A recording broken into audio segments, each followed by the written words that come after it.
Like, how the hell do you have a league with 12 teams, and last I heard, 7 coaches this year were fired?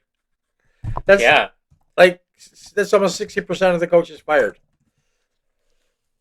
12 teams. Yeah, absolutely. It's absolutely like over half the WNBA catches them fire. What's happening? What's going on?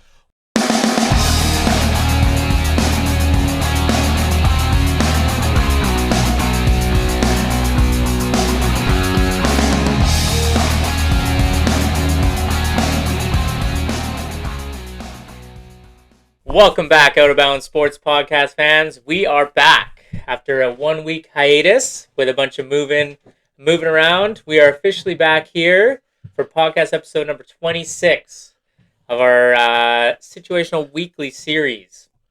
We've got 5 topics for you today, 2 minutes per topic as always, and some big news across all sports. With the biggest news, Don, which kicks off. Before I start, he's your co-host, Hody. I'm your host, Don. Okay. We are the Out of Bounds Sports Podcast. We are so. Let's start off with another victory for me with my Dodgers in the World Series. There were so many records broken in this World Series. No team has ever come back to win after being down by 4. The Dodgers were down by 5. No one has ever hit any more than 5 consecutive games with a home run in the World Series. Freddie Freeman did 6. Right? We watched the game last night. We thought it was over. Oh, yeah, in the 5th inning. And then it was just a comedy of errors. Yeah. That just, you know what? Sunk the Yankees. And the thing that I find most interesting is that LA, who is so banged up, they have so many players injured, they're going to be a scary team next season if they come back healthy. I've been watching baseball for a long time. I have never seen a team go through all the rounds of the playoffs and the World Series with only 3 healthy starting pitchers. It was starter, bullpen. That was the whole circuit for the whole playoffs. That to me was unbelievable. Yeah. And the thing that, even though they were supposed to have inferior pitching, if we just go to the first 3 games, with the LA combined starters, Flaherty, what's the Japanese guy name? Yakamoto, and Buehler. ERA of 1.66 combined for the first 3 games. That's killer pitching. Killer, yeah. Oh, anyways, great series. I won the bet again. I'm accustomed to that by now. But yeah, congratulations to my LA Dodgers, and the way that those Yankee fans are. Yeah, you got what you deserve. Yeah. Speaking of getting what you deserve, for New York. Because right now, across the board, New York sports teams are not so hot. Rangers. What are they? What's their record? 6-1. 6-1. So you got the Rangers. Rangers, baby. The New York Knicks, after making that big trade in the offseason, are also still figuring things out with Kat at the center position and with the healthy Anunoby and Mikal Bridges and everything. So they're still figuring things out. Slow start for them. But I wanted to go to football and talk about the New York Jets. The New York football Jets continue to spiral after firing their head coach Robert Saleh on October 8th. Jeff Ulbrich, the defensive coordinator who stepped up, was supposed to kind of breathe some new life, breathe some new motivation into this team. And unfortunately, that's not happened. And after losing against the Patriots this past week, in poor fashion, like they totally fell apart down the stretch there, and now they're looking at a 2-6 record heading into New York to face Houston tonight in Thursday Night Football. And Rodgers and the offense just can't seem to get things going.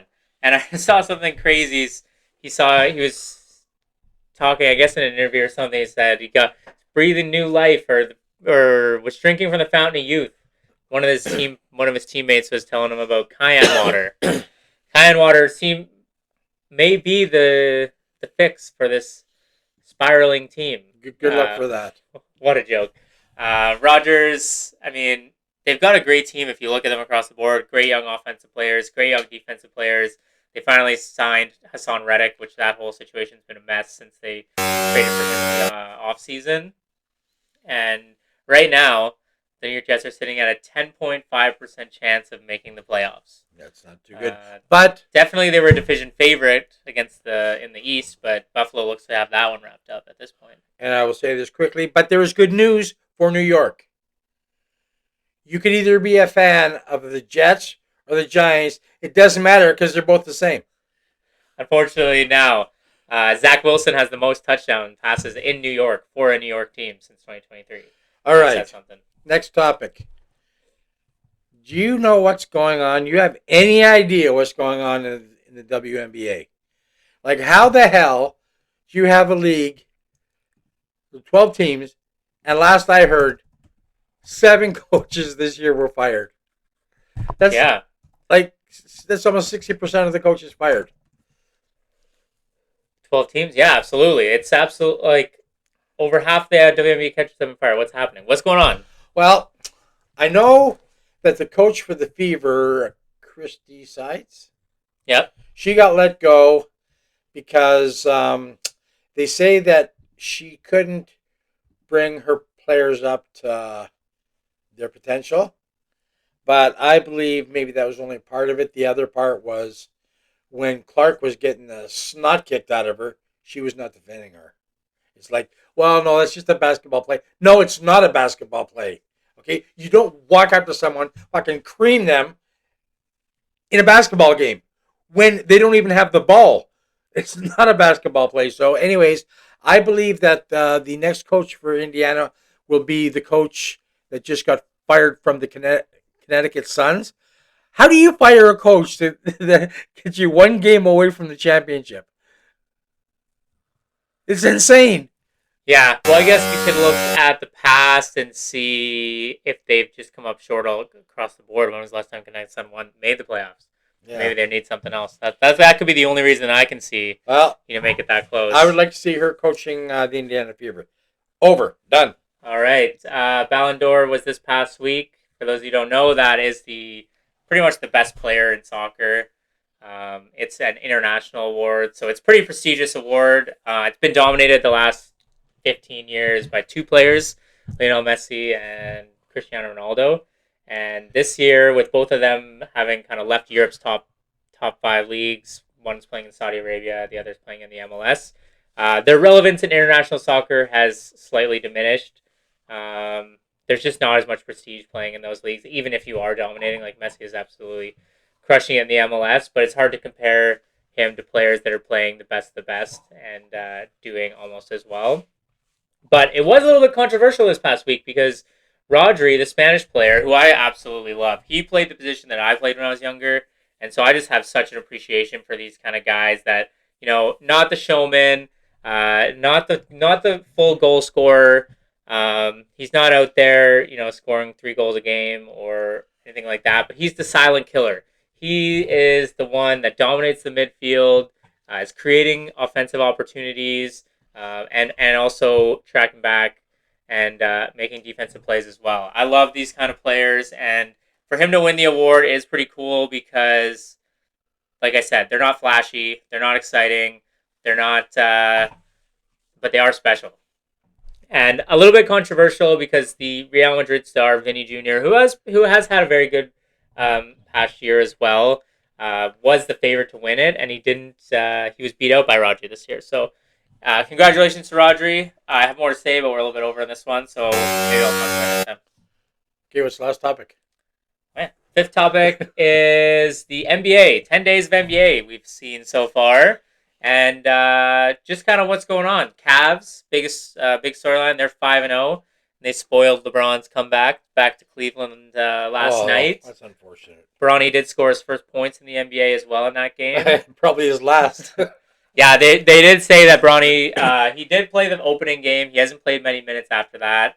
and they are going to be transferring him down to the G League, so he'll be bouncing back and forth, and which is where he should be at this point. Or is it because he's terrible? He is terrible, unfortunately. And this Lakers team does look good under JJ Redick. That was another thing I want to talk about. Like they look strong. They look like they're playing hard. They're doing the little things to win. And I don't know. There was a lot of controversy with JJ Redick becoming a head coach with no experience, having a lot of guys that have a lot of experience that don't have coaching positions. But his basketball IQ seems to be off the charts. And I don't know. Being a lot of ex players do become successful as coach. Every sport. It can go either way. Every sport. But you can kind of tell when they're playing. Like Jason Kidd was an incredible player, very much a leader. He was a point guard. He read the game very well, and now he's a very successful coach for the Dallas Mavericks. So JJ Redick, first time head coach. Obviously, he got hired because of his relationship with LeBron. I don't know anyone can tell you differently than that. But they seem to be playing a little bit better, and with an aging LeBron, AD needs to step up, and he has been playing well. So we'll see what happens with them come down the stretch of the season. Warriors are also 4-1. Buddy Curry's out right now, but Buddy Hield coming off the bench, shooting absolute lights out. And the other main storyline, the Philadelphia 76ers. I believe they're 1-3. Embiid's yet to play. Paul George is yet to play. So they've got almost $100 million on the bench. And I mean, we'll see what happens with that. So quickly, almost every current CFL coach is an ex-player, and that goes down historically. Oh, really? Yep. Yeah, they try and make that natural transition. Yep, All right. That's it for podcast episode 26. Thanks again for watching, guys. Make sure you smash that like button, hit subscribe, and turn those notifications on so you can catch all of our videos. We are changing this series up to be a little bit more frequent. We'll have a couple episodes a week, so stay tuned for that. And our CFL one, of course, will be coming out this week. We've got 2 big playoff games as the regular season wrapped up last week. You can catch my solo podcast about the final week of the regular season. Or no, second final week of the regular season, because we're going to do that one this week. And you can catch that on the channel, as well as tons of highlights from the World Series last night and all other sports going on in the shorts page. So make sure you check that stuff out, and we'll see you next time for episode 27. See you later. Peace.